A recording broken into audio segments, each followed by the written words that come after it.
अस्सलाम वालेकुम एवरीवन। आज की इस वीडियो में हम बात करेंगे एक्सरसाइज 4.3 की।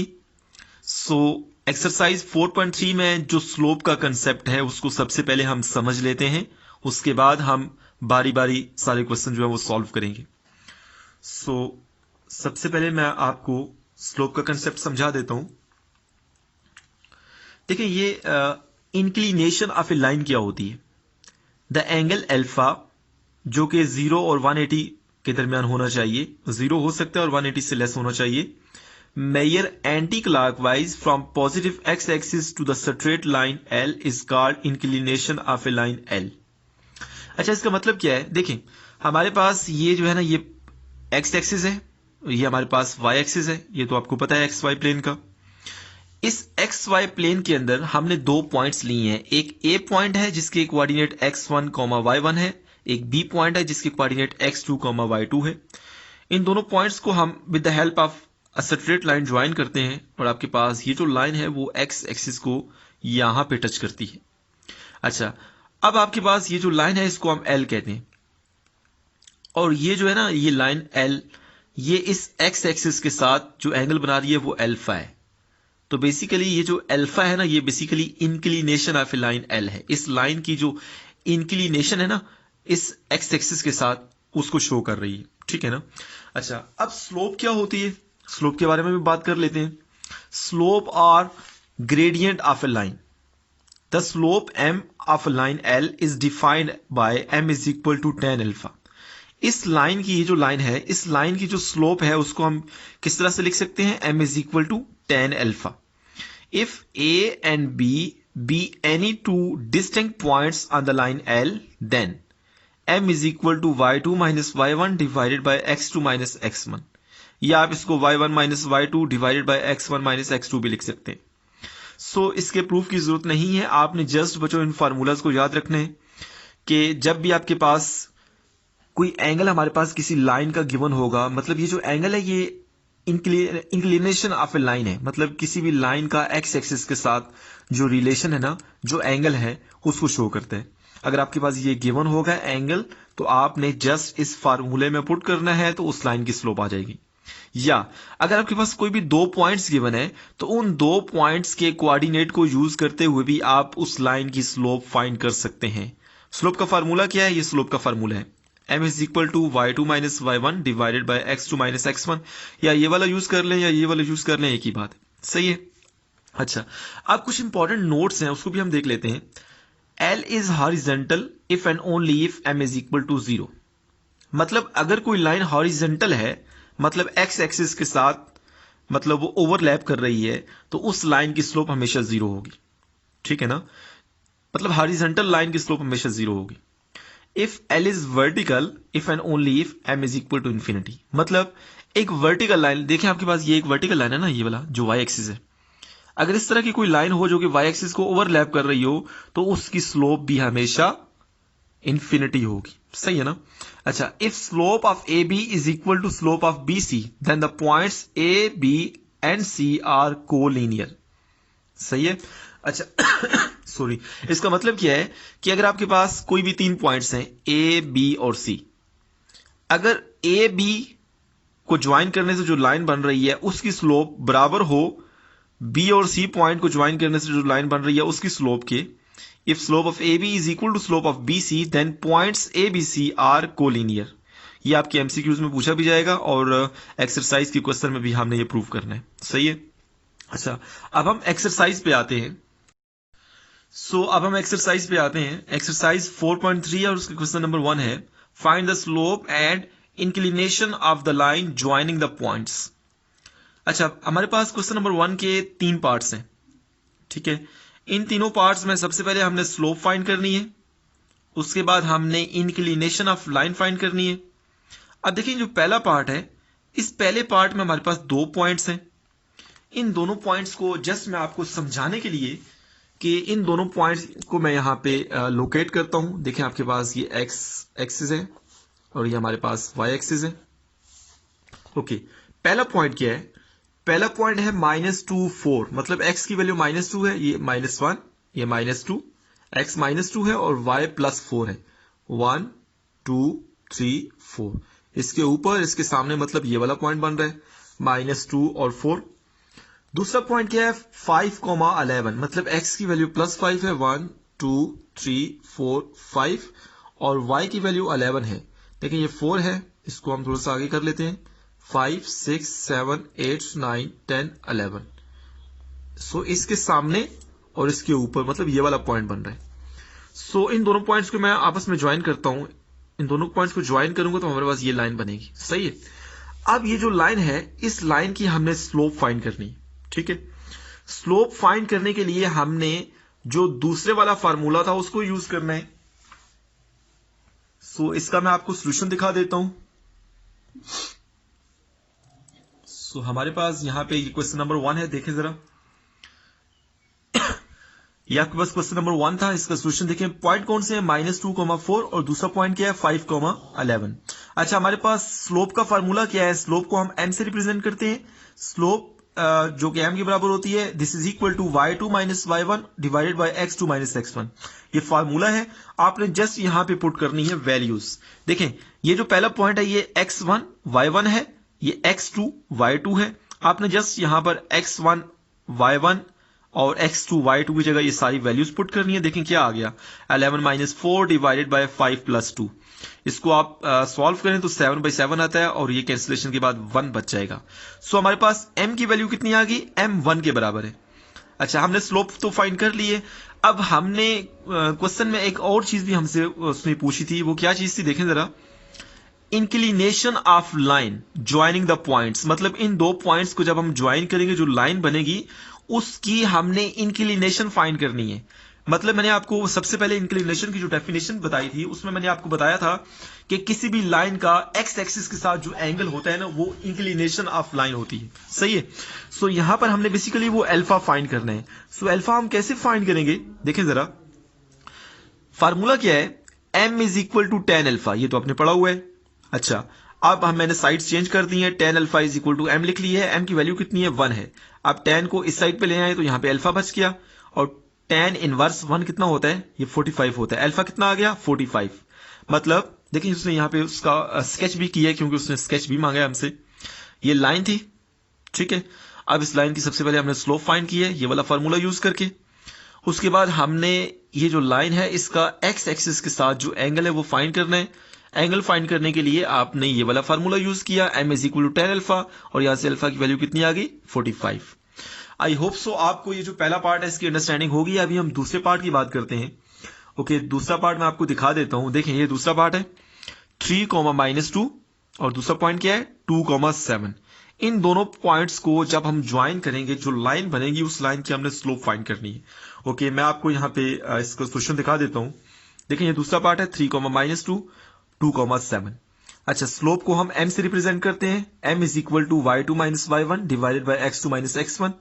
अच्छा, जब भी आपके पास दो पॉइंट्स गिवन होंगे आपने उन दो पॉइंट्स की स्लोप जो है ना वो इसी फार्मूले से फाइंड करनी है। ओके, यहां पे y2 कितना है, देखें ये 7 के बराबर है। y1 कितना है, ये -2 के बराबर है। तो y7 माइनस माइनस करेंगे तो प्लस हो जाएगा ना, 7 + 2 आ गया। डिवाइडेड बाय x2 कितना है, ये 2 है, यहाँ पे 2 आ गया।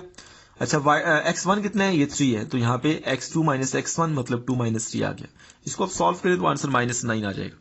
अच्छा, अब यहाँ पे स्लोप m की वैल्यू तो हमें पता चल गई है। अब हमने इंक्लिनेशन ऑफ एंगल भी तो फाइंड करना है, इंक्लिनेशन ऑफ लाइन भी तो फाइंड करना है ना, मतलब अल्फा फाइंड करना है। हमने फार्मूला क्या है, m is equal to tan alpha. यहाँ पे m हमें पता है जो कि हमने फाइंड किया -9 के बराबर है। m की वैल्यू यहाँ पे पुट करें। अच्छा, tan को इस साइड पे लेके आएंगे तो tan इनवर्स -9 हो जाएगा ना। सो यहां पर हमने क्या किया देखें जरा, यहां पर सबसे पहले tan alpha is equal to -9 आ गया। अब दोनों साइड पर आप माइनस से मल्टीप्लाई करें तो -tan alpha is equal to +9 आ गया। ठीक है, अब आपके पास ये जो -tan अल्फा है ये वाला, इस -tan अल्फा को आप इस तरह भी लिख सकते हैं, tan of 180 minus alpha, tan of 180 minus alpha. ये मैं आपको दिखा देता हूं कैसे लिखा उसने। देखिए हमारे पास जो tan ऑफ 180 माइनस अल्फा है, इसको अगर मैं ओपन करूं तो क्या हो जाएगा, tan 180 minus tan alpha divided by 1 + tan 180 और इनटू tan अल्फा। अच्छा, ये जो tan 180 होता है ये किसके बराबर होता है? ये आप with the help of calculator भी चेक कर सकते हैं। sin 180 divided by cos 180। सो इसका मुझे आई थिंक सो कि tan 180 जो होता है वो 0 होता है, ये आप चेक कर दीजिएगा। 0 minus tan alpha divided by यहाँ पे 1 प्लस tan 180 0 होता है, 0 को tan अल्फा से मल्टीप्लाई करें तो 0 ही आता है। ओवरऑल हमारे पास आंसर क्या आ गया फिर? Minus tan alpha. सो मतलब माइनस tan अल्फा जो है वो किसके बराबर है? tan ऑफ 180 माइनस अल्फा के बराबर है। सो इस वजह से यहां पर उसने डायरेक्ट कर लिया था। देखें ये जो माइनस tan अल्फा है उसने उसकी जगह पे क्या लिखा? tan of 180 minus alpha is equal to 9। अच्छा, आप tan को दूसरी साइड पे ले जाएं तो tan इनवर्स बन गया। सो जब दूसरी साइड पे जाएगा तो tan इनवर्स बन गया और यहाँ पे क्या बचा? 180 माइनस अल्फा। अच्छा, अब आपने tan इनवर्स 9 जो है वो आपने with the help of calculator find करना है। तो हमारे पास एंगल क्या आ जाएगा? 83 डिग्री और 40 मिनट्स। अच्छा, उसके बाद आपने क्या करना है? यहां पर अल्फा की वैल्यू फाइंड करनी है ना, तो आपने क्या करना है कि ये जो एंगल है इसको आप लेफ्ट साइड पे ले आए और अल्फा को दूसरी साइड पे ले आए। तो अल्फा कितना आ जाएगा? Alpha is equal to 180 minus 83 degree 40 minute. यहां से इसको with the help of calculator minus करें तो हमारे पास एंगल कितना आ जाएगा? 96 डिग्री 20 मिनट। सो इस तरह से हमने ये जो अल्फा है ना, जो कि इंक्लिनेशन ऑफ लाइन है, वो भी हमने फाइंड कर लिया है। अब हमने इन दोनों पॉइंट्स को स्केच भी करना है। ये बहुत आसान है, ये तो आप पहले भी करते रहे। देखिए इन दोनों पॉइंट्स को हमने सबसे पहले लोकेट किया। ये 2 पॉइंट्स हैं, ठीक है। फिर विद द हेल्प ऑफ हमने लाइन इसको ज्वाइन कर लिया, हमारे पास ये लाइन भी आ गई। सो इस तरह से हमने जो पहले 2 पार्ट्स उनको कवर किया है। सो अभी हम जो क्वेश्चन नंबर 2 है उसमें मूव करते हैं। ओके, अब हम क्वेश्चन नंबर 2 पे आते हैं। In the triangle A B and C find the slopes of each side of triangle, each median of triangle, each altitude of triangle. अच्छा, हमारे पास ये जो पॉइंट है ए बी सी, बेसिकली ये किसी भी ट्राइंगल के वर्टेक्स है और इनको जब हम मिलाते हैं तो हमारे पास एक ट्राइंगल बनती है और उस ट्राइंगल की हर एक साइड की स्लोप हमने फाइंड करनी है, हर एक मीडियन की और हर एक आल्टीट्यूड की हमने स्लोप फाइंड करनी है। सो इसका मैं सोल्यूशन आपको दिखा देता हूं। सो ये देखें क्वेश्चन नंबर 2 है। अच्छा, एक बात कि ये जो क्वेश्चन नंबर 1 था इसका तीसरा पार्ट है, इसको मैंने आपके सामने सॉल्व नहीं किया, इसको आपने खुद करना है, ये आपका होमवर्क है। Okay, question number 2, since A B C are vertex of triangle therefore, देखें आपके पास ये एक रफ सी ट्राइंगल बना लिए ए बी सी। अच्छा, इसकी आपके पास ये जो है ना, सबसे पहले जो पहला पार्ट है वो क्या था? ईच साइड ऑफ ट्राइंगल जो है ना उसकी स्लोप आपने फाइंड करनी है। देखें ये ए बी साइड है, ये जो ए पॉइंट है ये x1 y1 है और जो बी पॉइंट है ये x2 y2 कोऑर्डिनेट को शो कर रहे हैं। आपने वही वाला फार्मूला यूज करना है। देखिए मैं आपके सामने फार्मूला जो है वो लिख भी देता हूं। फार्मूला था क्या? फार्मूला आपके पास था m is equal to y2 minus y1 divided by x2 minus x1। So इस फार्मूला को आपने यूज करना है और हर एक साइड की जो स्लोप है वो आपने फाइंड करनी है। ओके, यहां पे देखें सबसे पहले slope of side A B, ये आपके पास जो ए पॉइंट है ये x1 y1 को शो कर रहा है और ये B point x2 y2, y2 कितना है? 2 है, माइनस x1 के y1 कितना है? 6 है, 2 माइनस 6 आ गया, divided by x2 minus x1। देखिए x2 कितना है? -4, दरमियान में माइनस आता है, फिर x1 कितना है? 8 है, तो x2 माइनस x1 ये आ गया। इसको सॉल्व करें तो 1/3 आ जाएगा। सिमिलरली आपने slope of side BC find करनी है, ये जो साइड है इसकी आपने स्लोप फाइंड करनी है। x1 y1 ये वाला पॉइंट है, ये x2 y2 ये वाला पॉइंट है, इसको आपने यूज करके वही वाला फार्मूला यूज करना है आपने, तो उसकी स्लोप -4 आ जाएगी। सिमिलरली आपके पास देखिए यहां पे हमने जब लेक्चर के स्टार्ट पे मैंने कहा था कि जो हॉरिजॉन्टल लाइन होती है उसकी स्लोप कितनी होती है? 0 होती है, लेकिन देखने में आपको ये भी हॉरिजॉन्टल लाइन नजर आ रही है, ठीक है ना, मतलब एक्स एक्सिस को ये ओवरलैप करती है। इसकी स्लोप तो 0 होनी चाहिए, लेकिन इसकी स्लोप तो -4 आ गई है, क्योंकि हमारे पास ये जो ट्राइंगल है ये हमने एक रफ सा स्केच बनाया है आपको जस्ट समझाने के लिए कि आपके पास ट्राइंगल इस तरह तीनों पॉइंट्स को मिलाएंगे तो ये एक ट्राइंगल बनेगी। जरूरी नहीं है कि हमारे पास जो ओरिजिनल ट्राइंगल हो। ओरिजिनल ट्राइंगल कैसे आएगी? आप ये जो तीनों पॉइंट्स हैं ए बी सी, इसको आप XY प्लेन के अंदर लोकेट करें, तीनों को मिलाएं तो हमारे पास इस तरह की लाइन कभी भी नहीं आएगी। ये जो BC लाइन है ना सीधी, इस तरह की लाइन कभी भी नहीं आएगी, या बेशक चेक कर लें। ये जस्ट जो आपके पास यहाँ पे स्केच बनाया है ये जस्ट आपको समझाने के लिए, एग्जैक्टली ऐसा नहीं है, ट्राइंगल ऐसे नहीं बनेगी, ठीक है ना। तो इस वजह से इसकी वैल्यू -4 आई है। सिमिलरली ये जो साइड AC है या CA है, इसकी स्लोप हम फाइंड करेंगे तो हमारे पास आंसर क्या आएगा 6/5। आई होप सो आपको ये पहला पॉइंट जो पार्ट इसकी समझ आ गई है। अब हम जो क्वेश्चन नंबर 2 का दूसरा पार्ट है उस पर मूव करते हैं। दूसरा पार्ट क्या है, find the slope of each median of triangle. अब मीडियन कहां से आएगा, सबसे पहले तो हम मीडियन को समझते हैं। देखिए आपके पास ये ट्राइंगल है ABC, हर एक साइड का मिड पॉइंट निकालें जरा। देखें आपके पास ये जो आपके पास AB साइड है उसका मिड पॉइंट क्या है, D है। BC जो साइड है उसका मिड पॉइंट क्या है, E है। और ये जो AC साइड है ट्राइंगल की उसका मिड पॉइंट क्या है, F है। इसको मैं चलें यहां पे समझा देता हूं। सबसे पहले हम इसके मिड पॉइंट की बात कर लेते हैं। देखिए आपके पास ये कोई ट्राइंगल है, मैं यहां पे बना देता हूं, ठीक है। इसको मैं A कह देता हूं, ये B है और ये C है। अच्छा, इस ट्राइंगल में हमने उसने कहा है ईच मीडियन ऑफ ट्राइंगल जो है ना उसकी आपने स्लोप फाइंड करनी है। अब ईच मीडियन से मुराद क्या है, सबसे पहले हम मिड पॉइंट का तो आपको पता है, ये जो AB है इसका मिड पॉइंट लेट्स सपोज यहां पे P है, ठीक है। यहां पे नेक्स्ट ये जो BC साइड है उसका मिड पॉइंट क्या है हमारे पास, इसको मैं Q कह देता हूं। सिमिलरली ये जो AC साइड है ट्राइंगल की इसका मिड पॉइंट क्या है, इसको मैं लेट्स सपोज यहां पे R कह देता हूं। अच्छा, अब ये जो P से लेके अगर हम वर्टेक्स C पे लाइन ड्रा करें तो ये जो होगा इसको हम PC बोलेंगे। ये जो PC है ना ये एक मीडियन है, ठीक है, एक ट्राइंगल का एक मीडियन है। सिमिलरली ये जो Q मिड पॉइंट है इससे हम लाइन ड्रा करते हैं वर्टेक्स A पर, तो हमारे पास ये जो AQ लाइन बन रही है ये इस ट्राइंगल का दूसरा मीडियन है। सिमिलरली ये जो पॉइंट R है जो कि मिड पॉइंट है, इधर से हम एक लाइन जो है ना ये ड्रॉ करते हैं वर्टेक्स B पर, तो ये जो RB है या BR इसको कह लें, एक ही बात है। ये जो आपके पास लाइन है ये इस ट्राइंगल का तीसरा मीडियन है। इन तीनों मीडियन की आपने बारी बारी जो है ना वो स्लोप फाइंड करनी है। सो आई होप सो आपको ये जो मीडियन का कंसेप्ट है इसकी अंडरस्टैंडिंग हो गई है। सो अब हम इसको फाइंड कर लेते हैं। सो दूसरे पार्ट को हम स्टार्ट करते हैं। देखें, late D, E and F are midpoints of sides AB, BC and CA respectively. सो हमारे पास यहाँ पे मैंने आपको समझा भी दिया है कि मीडियन क्या होता है। सो मीडियन का जो कंसेप्ट है वो मिड पॉइंट से स्टार्ट होता है। सो ट्राइंगल, ये जो आपके पास ट्राइंगल मैंने बनाई थी, इस ट्राइंगल की हर एक साइड का मिड पॉइंट हमने यहाँ पे लिख दिया है और उस मिड पॉइंट को हमने नाम क्या दे दिया है, D, E और F। अच्छा, अब D से लेके C तक, सिमिलरली E से लेके A तक और F से लेके B तक, ये जो आपके पास तीन लाइनें आपको नजर आ रही हैं ये बेसिकली इस ट्राइंगल के तीन मीडियंस हैं। इन तीनों मीडियंस की भी स्लोप आपने फाइंड करनी है। सो देखिए अगर हम सबसे पहले इसकी बात कर लें, देखें यहां से लेके इस D से लेके C तक जो लाइन बन रही है इसकी आपने स्लोप फाइंड करनी है। मैं दोबारा से बता देता हूं, ये आपके पास D है जो कि मिड पॉइंट ऑफ AB है। इस मिड पॉइंट को जब हम इस C वर्टेक्स के साथ मिलाएंगे तो आपके पास ये इस ट्राइंगल ABC का एक मीडियन बन जाएगा।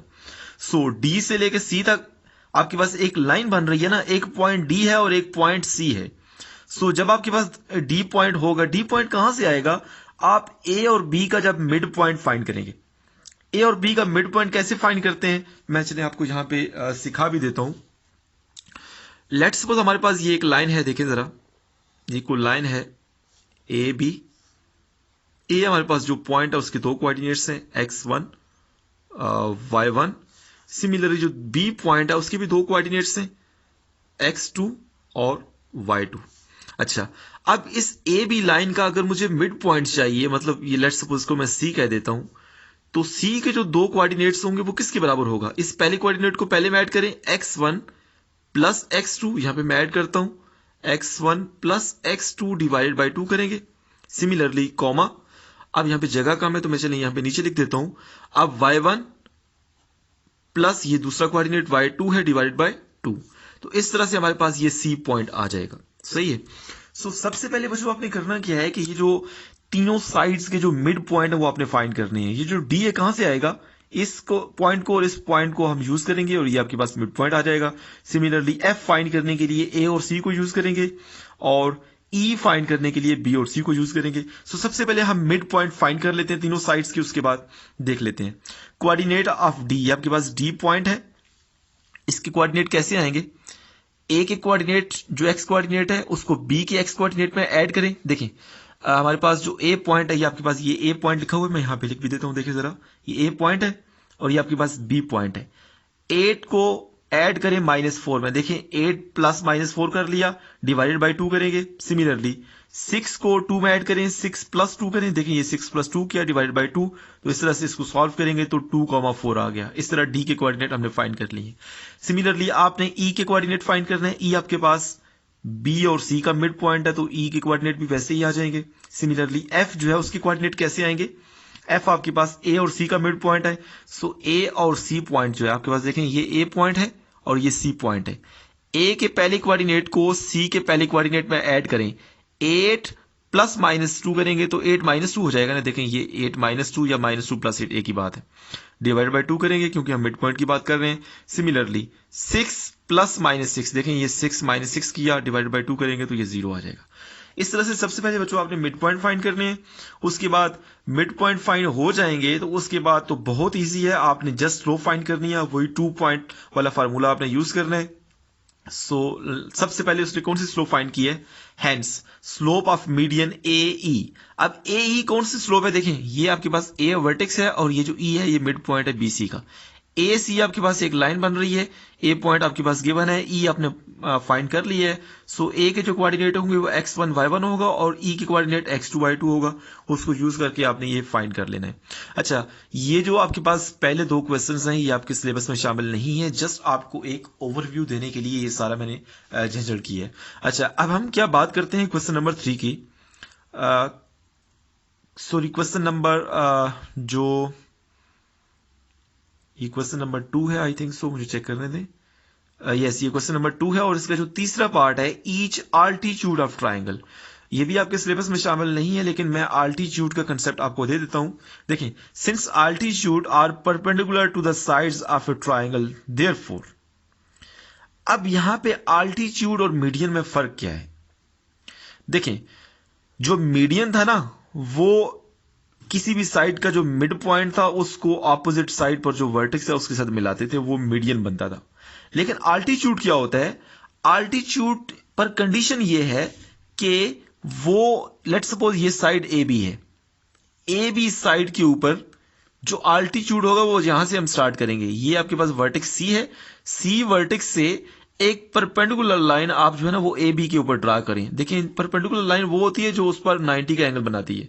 सो सी वर्टेक्स से एक लाइन आप स्टार्ट करें जो कि ए बी पर 90 का एंगल बनाती है। अब जरूरी नहीं है कि ये मिड पॉइंट पर हो, ये आगे पीछे भी हो सकती है, ठीक है ना।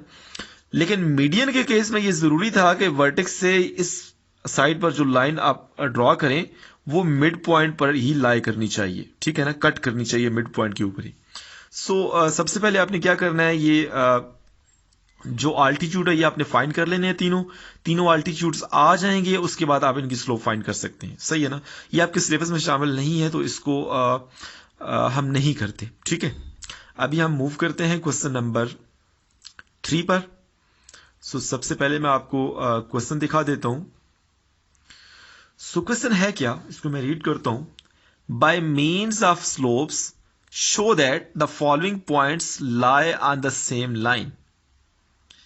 जब मैंने आपको इस लेक्चर के स्टार्ट में इंट्रो दिया था तो उसमें मैंने आपको बताया था कि अगर 3 पॉइंट्स जो हैं ए बी सी वो कोलिनियर हैं तो ए बी की जो स्लोप होगी और जो बी सी की स्लोप होगी वो बराबर होगी, सही है। मैंने आपको बताया था और मैं आपको यहां पे दिखा भी देता हूं। यहां पर था ये,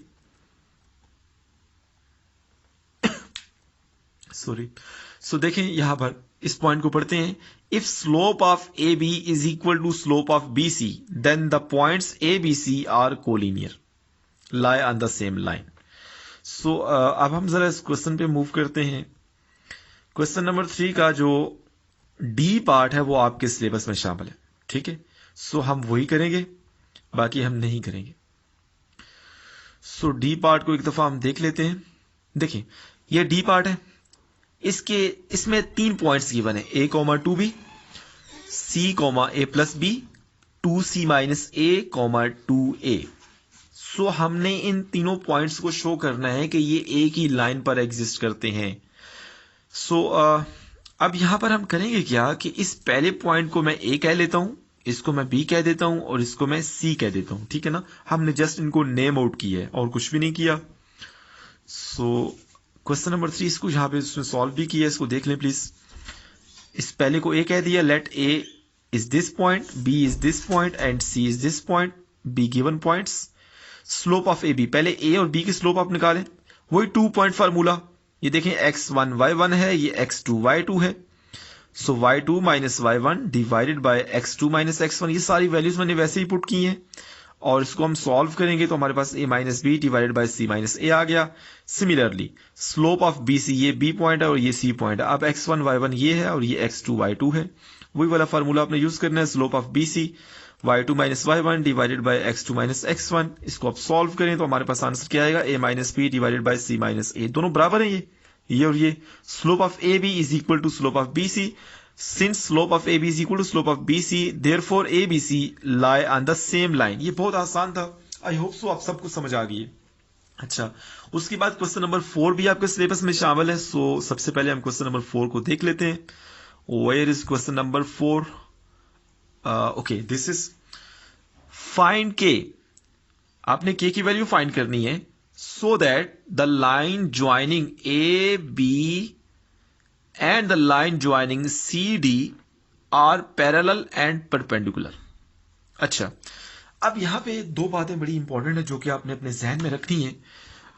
पहली तो ये है कि जब भी दो लाइंस, लेट सपोज ये L1 है, कोई पहली लाइन है और ये हमारे पास कोई दूसरी लाइन है L2, अगर ये दो लाइंस जो है ना ये दोनों पैरेलल हैं तो इनकी जो स्लोप है वो हमेशा बराबर होगी, m1 is equal to m2 होगा।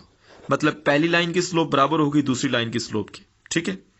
दूसरा पॉइंट बड़ा इंपॉर्टेंट है, लेट्स सपोज आपके पास ये एक लाइन है जिसे हम L1 कहते हैं और ये एक दूसरी लाइन है जिसे हम L2 कह देते हैं। अब जब दो लाइंस परपेंडिकुलर होंगी, मतलब उनके दरमियान 90 का एंगल होगा, तो उन दोनों की जो स्लोप का प्रोडक्ट होगा m1 मल्टीप्लाई m2 हमेशा -1 के बराबर होगा। सही है, जब दो लाइंस पैरेलल होंगी तो उनकी स्लोप बराबर होगी, जब दो लाइन परपेंडिकुलर होंगी तो उनकी स्लोप का जो प्रोडक्ट होगा वो -1 के बराबर होगा। उनकी स्लोप का जो प्रोडक्ट है वो -1 के बराबर होगा। इस बात को अपने ज़हन नशीन करना है। ओके, अच्छा, उसने कहा क्या है, find K so that the line joining A B and the line joining C D are parallel perpendicular. अच्छा, यहां पे हमारे पास दो लाइंस हैं। पहली लाइन जो है वो ए बी पॉइंट को ज्वाइन करने से बनती है और दूसरी लाइन कौन सी है, सी और डी पॉइंट्स को ज्वाइन करें तो ये लाइन बनती है। वो कह रहा है कि जब ये दोनों लाइनें जो है ना ये पैरेलल हों तो उस वक्त के की वैल्यू क्या होगी, और जब ये दोनों लाइनें परपेंडिकुलर हों तो उस वक्त ये के की वैल्यू क्या होगी। सो इसके हम डायरेक्ट सोल्यूशन पे जाते हैं। ओके, क्वेश्चन नंबर 4 है sorry, since A B C D 4 points हैं। अच्छा, सबसे पहले हम ये जो ए और बी को ज्वाइन करने से जो पॉइंट बनता है ना उसकी हम स्लोप फाइंड कर लेते हैं। Therefore slope of A B is m1, इसको हम m1 कह देते हैं। देखें ये x1 y1 x2 y2, सो y2 -6 है, minus y1 -6 -3 divided by x2 -x1, ये x2 है और ये x1 है, k -7 आ गया। इसको अरेंज किया तो -9 डिवाइडेड बाय k -7 आ गया। सिमिलरली स्लोप ऑफ CD की बात कर लेते हैं, इसको हम m2 कह देते हैं क्योंकि ये दूसरी लाइन की स्लोप है। यहां पर भी हमने इन दोनों पॉइंट्स को यूज करना है, ये एक पॉइंट है, ये दूसरा पॉइंट है। सो x1 y1 x2 y2, यहां पे क्या आ गया, इसको आप फार्मूले में पुट करें, वही फार्मूला है m is equal to y2 minus y1 divided by x2 minus x1। इसको आप सॉल्व करें तो 1/2 आ जाएगा। अच्छा, अब हमने m1 और m2 दोनों की स्लोप फाइंड कर ली है। अच्छा, अब हम क्या करते हैं, केस नंबर 1 क्या था कि जब दोनों लाइनें पैरेलल होंगी तो उस केस में k की वैल्यू क्या आएगी। मैंने आपको बता दिया कि जब भी दो लाइंस पैरेलल होंगी तो उस केस में दोनों की स्लोप जो है वो बराबर होगी। If A B and C D are parallel then m1 is equal to m2। So m1 हमारे पास जो हमने फाइंड किया वो ये है और m2 ये है, दोनों को इक्वल कर लें। यहां पर क्रॉस मल्टीप्लाई करें तो -18 आ जाएगा और k -7 आ जाएगा। -7 को इधर लेके आए तो -18, देखें k इज इक्वल टू -18 + 7 और -18 + 7 करेंगे तो -11 बचेगा। ओके, k की ये वैल्यू आ गई। अच्छा, अब दूसरा केस क्या है कि जब हम ए बी और सी डी जो लाइंस है वो परपेंडिकुलर लें जब परपेंडिकुलर लाइंस होंगी तो उनकी स्लोप का जो प्रोडक्ट है वो -1 के बराबर होगा। ये मैंने आपको पहले बता दी है। ओके, सो इस केस को यहां पे मैं देख लेता हूं। If A B and C D are perpendicular then m1 multiply m2 is equal to -1। So m1 की वैल्यू पुट की, m2 की वैल्यू पुट की और उसको -1 के इक्वल कर लिया।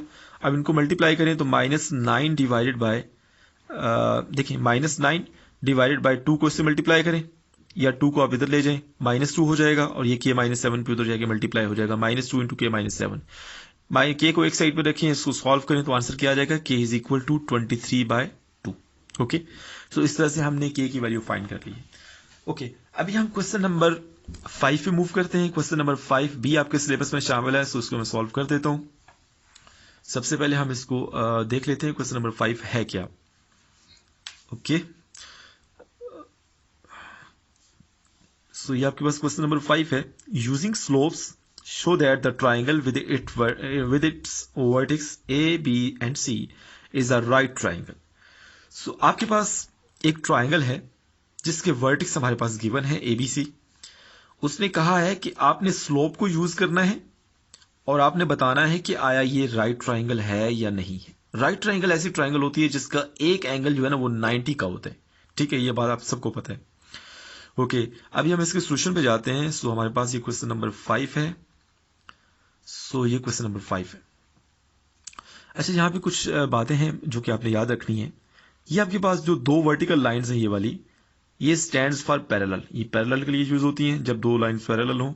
ठीक है, ये वाला जो है ना दो लाइंस परपेंडिकुलर है लेकिन उसके ऊपर क्रॉस भी लगा हुआ है, तो इसका stands for not parallel.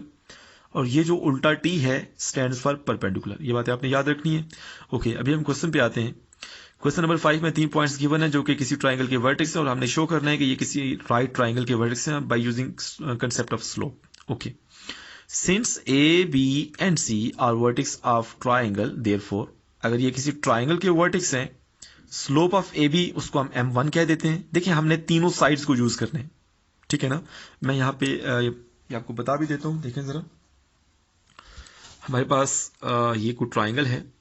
Let's suppose ये ट्राइंगल है, ये ए है, ये बी है और ये सी है। ठीक है ना, कोई सी भी ट्राइंगल है।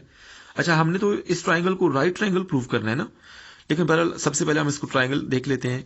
अगर ये ट्राइंगल है तो ए बी की स्लोप भी होगी, जो कि इन दोनों पॉइंट्स को हम यूज करके स्लोप फाइंड कर सकते हैं, जिस तरह से हमने क्वेश्चन नंबर आई थिंक 3 में किया या 2 में किया।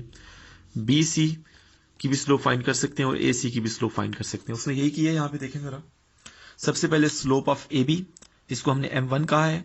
ये ए पॉइंट है, ये बी पॉइंट है, x1 y1 x2 y2, इन दोनों को हमने फार्मूले में पुट किया तो आंसर -3/2 आ गया।